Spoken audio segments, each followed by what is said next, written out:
My parents told me in front of everyone that I'd never be as good as my sister. She got everything handed to her, cars, vacations, endless praise, while I worked 2 jobs just to buy my own clothes. But everything changed the day I finally walked away. In my family, there were 2 daughters, but only one they truly saw. My sister Olivia could skip curfew, blow through Dad's credit card, or fail every class, and somehow she was still their pride and joy. Me? I could do everything right, work myself to exhaustion, and it wouldn't matter. To them, I was just the shadow that made her shine brighter.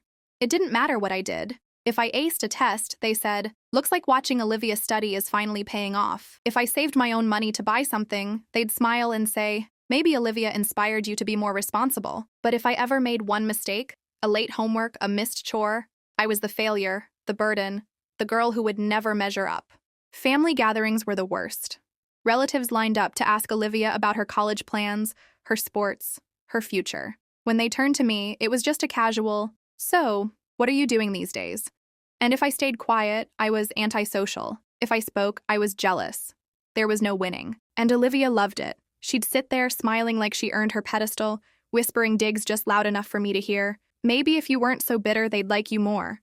Maybe if you tried harder, you wouldn't always be second place. And as much as I hated it, a part of me believed her.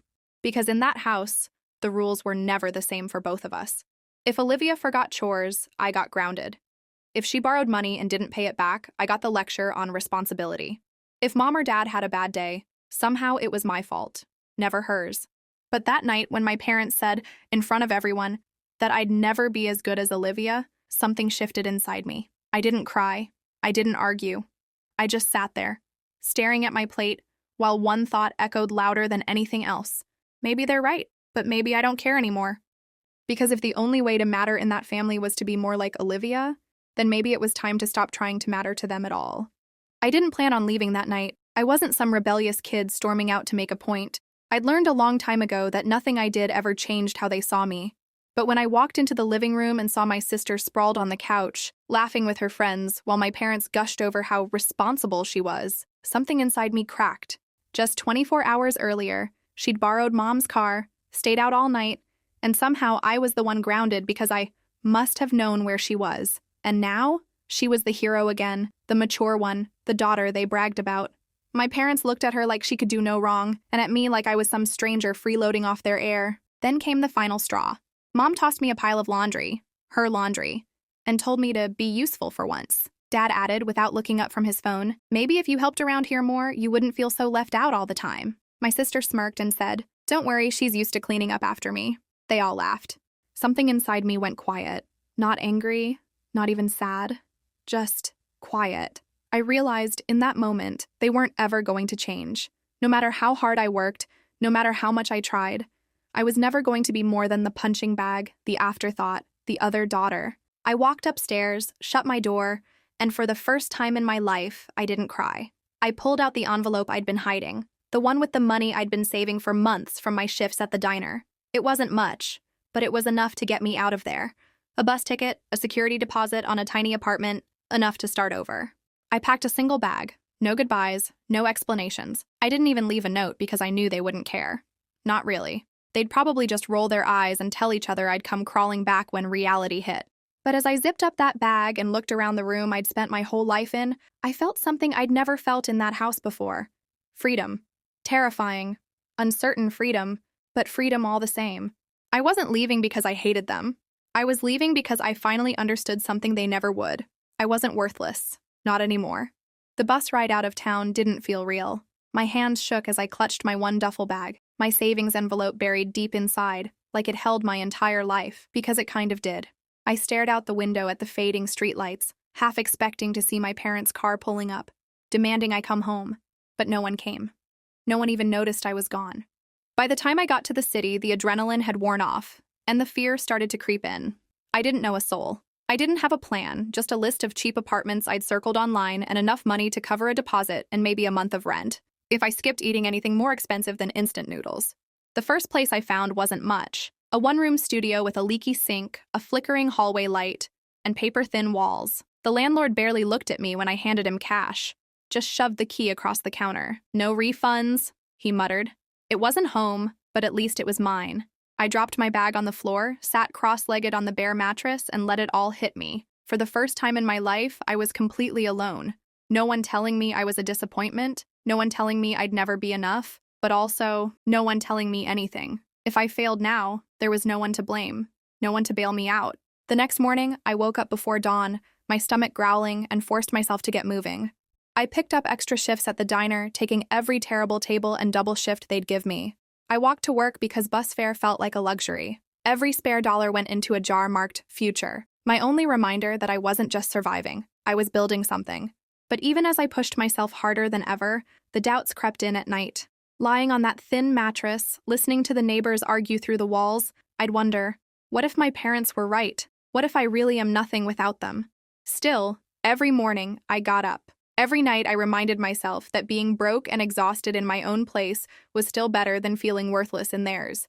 For the first time in my life, my future, good or bad, felt like it actually belonged to me. And I wasn't about to let that slip away, no matter how hard it got. By the third week, the exhaustion was starting to crush me.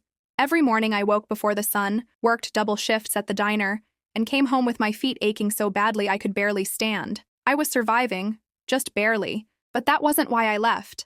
I hadn't run away to scrub tables and collapse on a mattress every night. One evening, after another grueling shift, I passed by a community center on my walk home. A faded flyer was taped to the window. Night classes, scholarships available, registration open. I stopped. I read it again. I hadn't thought about school since leaving. Not seriously. My parents always said college was for Olivia, not me.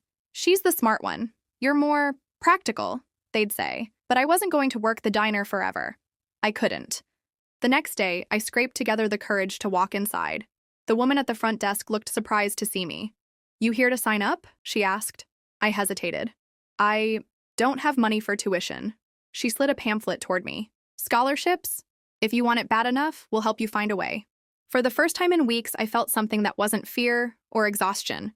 I felt hope. Real, buzzing, this could change everything hope. That night, I pulled out my jar of tips and crumpled bills. It wasn't much, but it was enough to cover the registration fee. I filled out the forms by candlelight because my apartment's power flickered out halfway through, and I wasn't about to stop. The program wasn't easy. It meant finishing my diner shifts, then dragging myself to class, running on little more than black coffee and sheer stubbornness. Some nights I thought about quitting. My body screaming, my mind fried. But every time I thought about my parents' voices, telling me I'd never be more than a shadow to Olivia, I pushed harder. One night after class, I stayed behind to talk to the instructor. I expected a quick dismissal, but instead, he looked over my work and said, "You're good, better than you think. If you stick with this, you can go far." No one had ever told me that before. Not a parent, not a teacher, no one. For the first time in my life, I felt like maybe, just maybe, I wasn't the worthless one after all. The classes were brutal, but for the first time in my life, I didn't care how hard something was. Every hour I spent in that classroom felt like proof that I was building a life no one, not even my parents, could take from me. But there was one thing I didn't expect: meeting someone who actually believed in me before I even believed in myself. It started on a Tuesday night, after everyone else had packed up. I was sitting in the hallway, hunched over my notes, trying to memorize a formula for the upcoming exam. My hands were shaking from exhaustion, 2 back-to-back shifts at the diner, and then class left me running on fumes. I didn't even notice someone standing there until a voice broke the silence. "You always stay late like this?" I looked up. It was Elena, a woman in her 20s who always sat 2 rows ahead of me. I'd barely spoken to her before. She dropped her bag beside me and sat down. "Why do you push yourself so hard?" she asked. I almost laughed, because if I don't, I'll end up stuck at the diner forever, and I can't go back home. Ever. She tilted her head. "What's wrong with home?" I hesitated, but for some reason I told her everything. About Olivia, my parents, how they made me feel invisible, worthless, like no matter what I did, I'd never measure up. I expected her to look at me with pity, or worse, judgment. Instead, she just nodded slowly and said, "Then prove them wrong. Don't just scrape by, excel. Let them see the person they underestimated." That night, Elena became more than just a classmate. She became my first real ally. She offered to study with me, share her notes, even introduced me to someone she knew who could help me find better work than the diner once classes were done. "You're smart," she said, as if it were the most obvious thing in the world. "You just need someone to remind you." No one had ever said that to me before. Not once. Not even my own family. For the first time, I felt like maybe all those nights I cried in my childhood bedroom, wondering if I'd ever be more than Olivia's shadow, weren't going to define me anymore. Maybe I was finally running towards something. The weeks blurred together into a haze of exhaustion and stubborn grit. I'd wake before dawn, grind through endless hours at the diner, then drag myself to class until late at night. The only thing keeping me from collapsing was the reminder Elena had drilled into my head: prove them wrong. One night after class, our instructor announced a scholarship opportunity, a full ride for the next semester, given to the top student in the program. My heart sank immediately. I wasn't the top student. I was barely holding it together, running on coffee and 4 hours of sleep. But Elena nudged me in the ribs and whispered, "This is yours. Stop doubting." For the next 2 weeks, I pushed harder than I ever had in my life. Every break at the diner was spent cramming flashcards. Every walk to class, I recited notes aloud like prayers. I even sold my old phone, the only nice thing I'd ever bought for myself, just to pay for extra tutoring sessions. The day of the scholarship test, I felt like I was going to throw up. My hands trembled so badly I could barely hold my pencil. All I could hear were my parents' voices in my head. "You'll never be as good as Olivia. She's the smart one. You're just you." When I turned in my test, I didn't feel relief. I felt numb. Convinced I'd failed, I went straight back to the diner and scrubbed tables until my fingers ached, trying not to think about it. 3 days later, I got the call. I'd done it. I hadn't just passed. I'd scored the highest grade in the program. The scholarship was mine. For the first time in my life, something that big, that good, had my name on it. Not Olivia's. Not because of Olivia. Mine. When I told Elena, she hugged me so tightly I almost cried. "See? You're not worthless.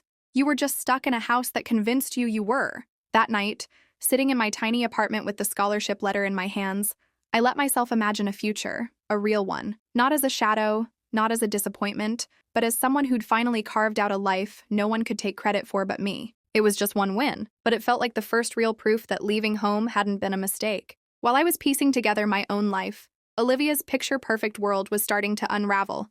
Not that my parents noticed at first. To them, she was still the golden girl, the one they bragged about at dinner parties and plastered across holiday cards. But beneath the surface, things weren't so flawless. It started small. I heard through a mutual friend that Olivia had been skipping classes, the same college courses my parents practically worshipped her for attending. "She's just stressed," they'd say, brushing it off. "She deserves a break. She's been working so hard." Working hard. From what I remembered, Olivia's idea of work was smiling pretty and letting people hand her what she wanted. Then came the bigger cracks. Her boyfriend, the one my parents adored and called the perfect match, dumped her for someone else.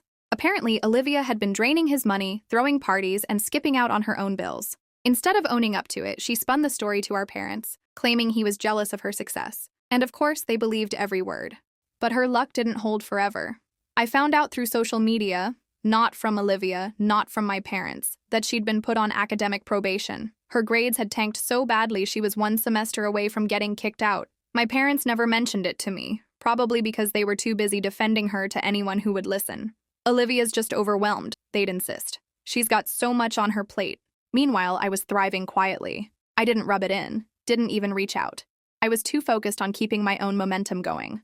My scholarship, my classes, the faint glimmer of a future I'd built with my own hands. But hearing about Olivia's life slowly crumbling felt strange. Not satisfying, not exactly, just strange.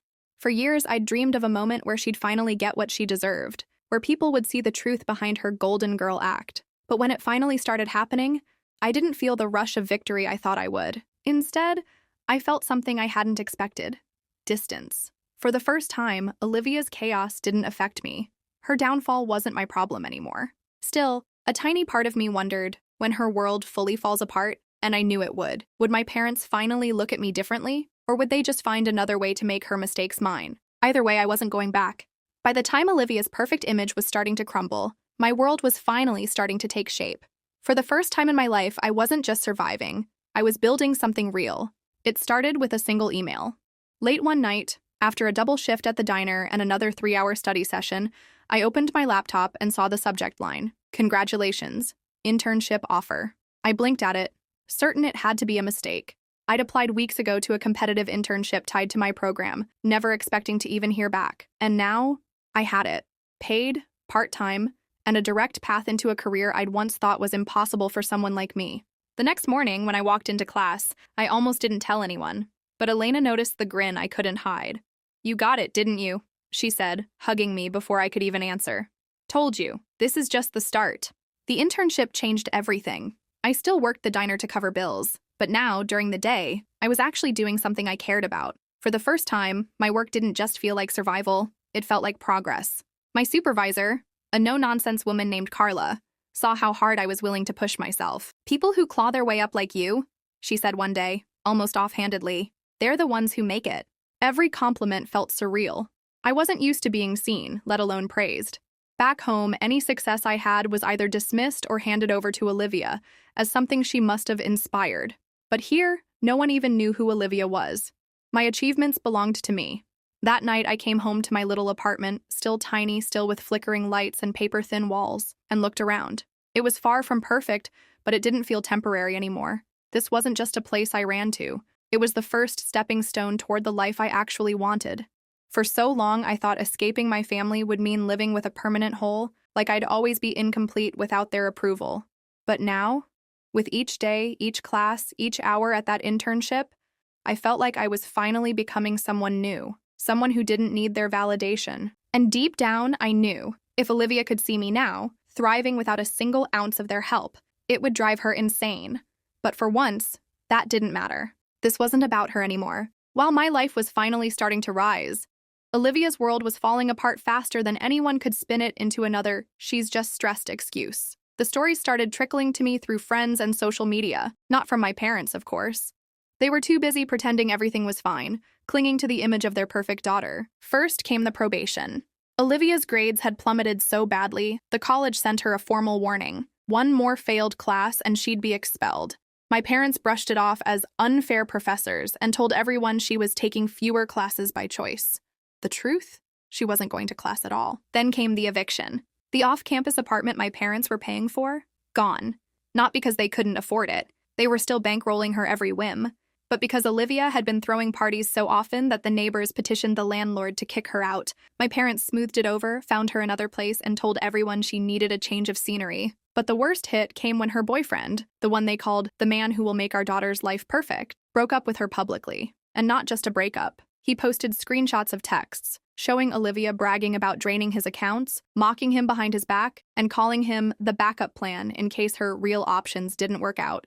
Overnight, her social circle vanished. The girl everyone once wanted to be seen with was suddenly toxic. For the first time, my parents couldn't spin the story anymore. People were talking, family friends whispered, relatives who used to fawn over Olivia were suddenly asking, what happened to her? Did my parents finally admit they'd put all their faith in the wrong daughter? Of course not. Instead, they doubled down, calling anyone who criticized Olivia jealous, and, predictably, finding a way to bring me into it. One of our cousins told me they'd overheard my mom saying, if she weren't so bitter, maybe her sister wouldn't be under so much stress. She's probably part of the reason Olivia's struggling. Even when Olivia's empire was crumbling, I was still the convenient scapegoat. But this time I didn't feel anger. I didn't feel hurt. I just felt done. Their chaos, their drama, their endless excuses, none of it had power over me anymore. And I had a feeling things were about to get a whole lot messier. Because when Olivia finally hit rock bottom, I knew exactly who my parents would come crawling to. The call came late on a Sunday night. I almost didn't answer. The number flashing on my screen was my parents, and for months I'd been letting those calls go to voicemail. Every time I did pick up, it was the same. Subtle digs about how hard it must be living on my own, passive-aggressive comments about how Olivia missed her sister, or awkward small talk that ended with nothing of substance. But this time, the voicemail they left sounded different. My mom's voice was strained, tight, like she was trying to sound calm and failing. We need to talk. Call us back, please. It's important. Against my better judgment, I called back. My dad answered almost immediately. No pleasantries, no how are you, just, your sister's in trouble and we need your help. Apparently, Olivia had officially been kicked out of school. Her grades didn't recover, and the probation turned into a full expulsion. To make things worse, she'd racked up debt, credit cards, unpaid bills, even a personal loan she'd lied to my parents about. They'd been covering for her for months, quietly paying off what they could, but now it was too much. They were tapped out. Look, my dad said, trying to keep his voice steady. We know you've gotten yourself together. You have a job, right? Savings? Maybe you could lend us something to help Olivia get back on her feet. She's your sister. Family helps each other. I almost laughed. Family helps each other? The same family that told me I was worthless? The same parents who couldn't even be bothered to ask how I was surviving when I left because they were too busy propping up their golden child? Part of me wanted to scream, to ask why they thought I owed Olivia anything after the years I spent cleaning up her messes, taking her punishments, living in her shadow. Another part of me felt that old familiar ache, the little girl inside me who still craved their approval, who still wanted to hear, "We're proud of you. We're sorry." But they didn't call to apologize. They didn't call because they missed me. They called because, for the first time, Olivia couldn't bail herself out, and they needed the daughter they used to treat like nothing. I didn't give them an answer that night. I just said, "I'll think about it," and hung up. For the first time in my life, they needed me more than I needed them. Walking up the driveway felt surreal. The same house I left months ago, the house where I was told I'd never be enough, now felt smaller, older, almost fragile. The perfect polished image my parents always projected was gone. The flower beds were overgrown, the paint on the shutters chipped. It wasn't the same shrine to Olivia it used to be. My dad opened the door before I even knocked. For the first time, he didn't look like the unshakable man I grew up with. He looked tired, defeated. Behind him, I saw my mom pacing, her phone in hand, barking at someone about overdue payments. And then there was Olivia. She was sitting at the kitchen table, hunched over, wearing sweatpants and an old hoodie. No makeup, no confident smirk, just a hollow stare at a pile of bills spread out in front of her. When she glanced up and saw me, her eyes flickered with something I'd never seen before. Not pride, not annoyance, shame. No one said anything at first. My mom broke the silence. "We're glad you came." Her voice was softer than I'd ever heard it, like she was afraid I might turn and leave right then. I sat down at the table looking at the three of them, the people who used to treat me like I was invisible, and waited. Finally, my dad cleared his throat. "Olivia needs time to get back on her feet. We just need a loan, temporary. You're doing well now, right? You can help." I almost laughed, not because it was funny, but because of how absurd it felt. Here I was, the daughter they said would never measure up, the one they ignored, the one they practically pushed out the door, and now they were looking at me like I was the only person who could save them. For a moment, I just looked at Olivia, the sister who used to whisper, "Maybe if you weren't so bitter, they'd like you." The sister who coasted while I worked myself raw, who got praise for breathing while I got punished for existing. Now she couldn't even look me in the eye. I took a deep breath. "I didn't come here to write a check," I said finally. "I came to see if any of you even realize what you did to me. And if you don't, maybe it's time I told you." My mom froze. My dad shifted uncomfortably. Olivia's eyes widened. For the first time in my life, I wasn't the one sitting in silence while they spoke. Now it was their turn to listen. The silence in that kitchen was heavier than anything I'd felt when I lived there. My parents, the same ones who told me I'd never measure up, suddenly couldn't look me in the eye. Olivia stared down at the table like the bills in front of her might save her from hearing what was coming. For years, I swallowed everything. The comparisons, the lectures, the way I was blamed for things Olivia did, punished for mistakes I didn't make, and told over and over that I should be more like her. I left this house because I thought if I stayed, I'd disappear completely. And now here they were, asking me to fix the mess they created. "You want me to help?" I started, my voice steady but shaking underneath. "But you don't even see what you did to me, do you?" My mom shifted uncomfortably. We know things were hard, but..." "Hard?" I cut her off. "You told me to my face that I'd never be as good as her. You blamed me for everything she did wrong. You treated me like a problem you were stuck with while she got to do whatever she wanted." I looked at Olivia. "Do you even realize how easy you had it? How much I covered for you just so I wouldn't get yelled at?" Olivia opened her mouth, but no words came out. For once, she didn't have a clever comeback or a smug smile. She just stared at her hands. My dad spoke next, his voice low. "We didn't mean to make you feel that way. We just thought you were stronger." "Stronger?" I let out a bitter laugh. "No, you thought I was disposable. You thought you could tear me down, push me out, and I'd either crawl back or disappear. But I didn't. I left. And I made something for myself, without you, without your help, and definitely without your approval." I stood up. I didn't come back to gloat. I came back because I needed to say this once to all of you. I'm not worthless. I never was. You just convinced me I was so Olivia could stay on her pedestal. But I'm done carrying this. No one said a word, not even Olivia. The silence was different now. Not heavy, but stunned, like they finally understood something they never wanted to face. I walked toward the door, pausing for one last glance back. "Figure things out yourselves." "I already have." And with that, I left the house, lighter than I'd ever felt walking out its door. The air felt different as I stepped out of that house. Lighter, sharper, like I'd been holding my breath for years and finally exhaled. Behind me, the walls that once made me feel so small were silent. No one ran after me, no apologies, no desperate pleas, just silence. I didn't need them to chase me.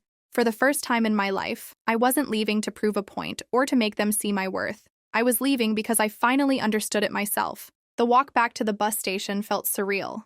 I passed by the same streets I used to bike as a kid, the same corner store where Olivia and I used to beg for candy, the same cracked sidewalks where I used to wonder why I was never good enough. Except now, none of it felt heavy. It felt distant, like it belonged to someone else's story. When I reached my apartment that night, I didn't collapse in exhaustion like I used to. I didn't cry or shake or wonder if I made the right decision. Instead, I lit the one candle I had sitting on my counter, sat at the tiny table, and opened my notebook, the one I kept filled with ideas, goals, reminders of why I left in the first place. I wrote down 3 words at the top of the page. I'm not worthless. It wasn't a declaration for them. It wasn't something I needed my parents to hear, or Olivia to see. It was for me.